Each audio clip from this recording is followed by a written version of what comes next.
গল্পের নাম কালো পুকুরের ডাক। শিলিগুড়ির একটু বাইরে পাহাড়ের পাদদেশে একটা গ্রাম, নাম তার চন্দ্রপুর। গ্রামের চারদিকে চা বাগান, কুয়াশা আর অদ্ভুত এক নীরবতা। এই গ্রামের সবচেয়ে ভয়ের জায়গা হলো একটা পুরনো পুকুর, যেটাকে সবাই বলে কালো পুকুর। কেউ ওই পুকুরে যায় না, কারণ গ্রামের লোকেরা বলে যে ওই পুকুরে যায় সে আর আগের মতো ফিরে আসে না। শহর থেকে আগমন অনিক, কলকাতার এক কলেজ স্টুডেন্ট, ছুটিতে তার মামার বাড়ি চন্দ্রপুরে এল। শহরের ছেলে, তাই এসব ভূতের গল্পে তার বিশ্বাস নেই। প্রথম দিনেই সে শুনল কালো পুকুরের কথা। তার মামা বলল, ওই পুকুরের দিকে যাস না, সন্ধ্যার পর তো একদমই না। অনেক হেসে বলল, মামা, এসব তো কুসংস্কার। কিন্তু মামার মুখে কোনো হাসি ছিল না। রাতে অনেক ঘুমোতে গিয়ে একটা অদ্ভুত স্বপ্ন দেখল।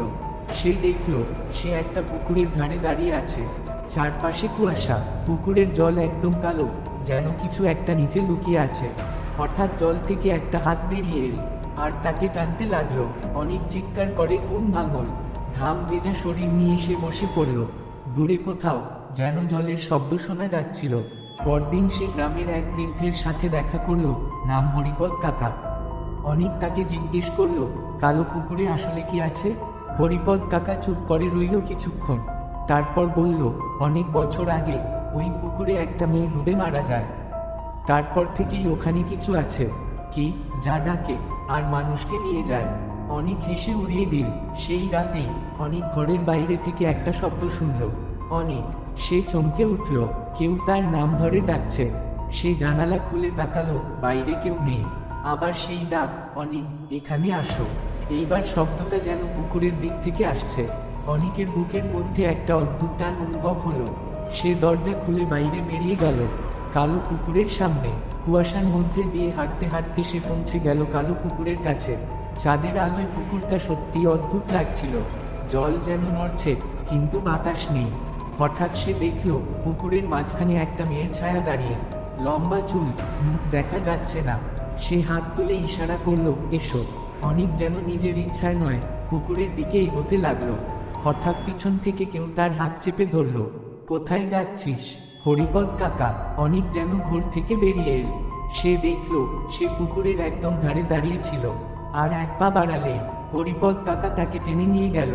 হরিপদ কাকা বলল, তুই যা দেখেছিস সেটা শুধু শুরু। অনেক বছর আগে গ্রামের জমিদারের মেয়ে মেঘলাকে জোর করে বিয়ে দিতে চেয়েছিল।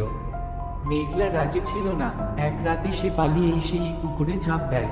তারপর থেকেই সে নাকি মানুষকে ডাকে, বিশেষ করে যারা একা, দুর্বল বা কৌতূহলী। এরপর থেকে অনেকের সাথে অদ্ভুত ঘটনা ঘটতে লাগলো।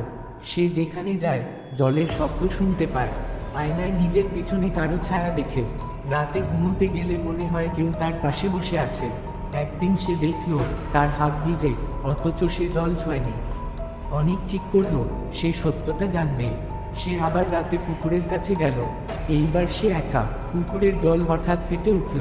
সেই মেয়েটা ধীরে ধীরে উঠে এল। তার চোখ দুটো ফাঁকা, মুখে অদ্ভুত হাসি। তুমি আবার এসেছো? অনেক কাঁপা গলায় বলল, তুমি আমাকে কেন ডাকছো? মেয়েটা বলল, কারণ তুমি শুনতে পাও। মেয়েটা বলল, আমি একা, অনেক দিন ধরে, কেউ আমাকে বোঝে না। তার কণ্ঠে কষ্ট ছিল, কিন্তু হঠাৎই তার মুখ বদলে গেল। তাই তোমাকে থাকতে হবে। পুকুরের জল হঠাৎ উঠে এসে অনেককে জড়িয়ে ধরল। সে চিৎকার করলো, কিন্তু কেউ শুনল না। পরদিন সকালে অনেককে খুঁজে পাওয়া গেল পুকুরের ধারে। সে বেঁচে ছিল, কিন্তু তার চোখ ফাঁকা। সে শুধু একটাই কথা বলছিল, ও আমাকে ডাকছে। কয়েকদিন পর সে হঠাৎ নিখোঁজ হয়ে গেল। আজও গ্রামের লোকেরা বলে, সন্ধ্যার পর যদি তুমি কালো পুকুরের কাছে যাও, তাহলে হয়তো তুমি শুনতে পাবে, এখানে আসো। আর যদি তুমি একবার সাড়া দাও, তাহলে হয়তো তুমি আর ফিরে আসবে না।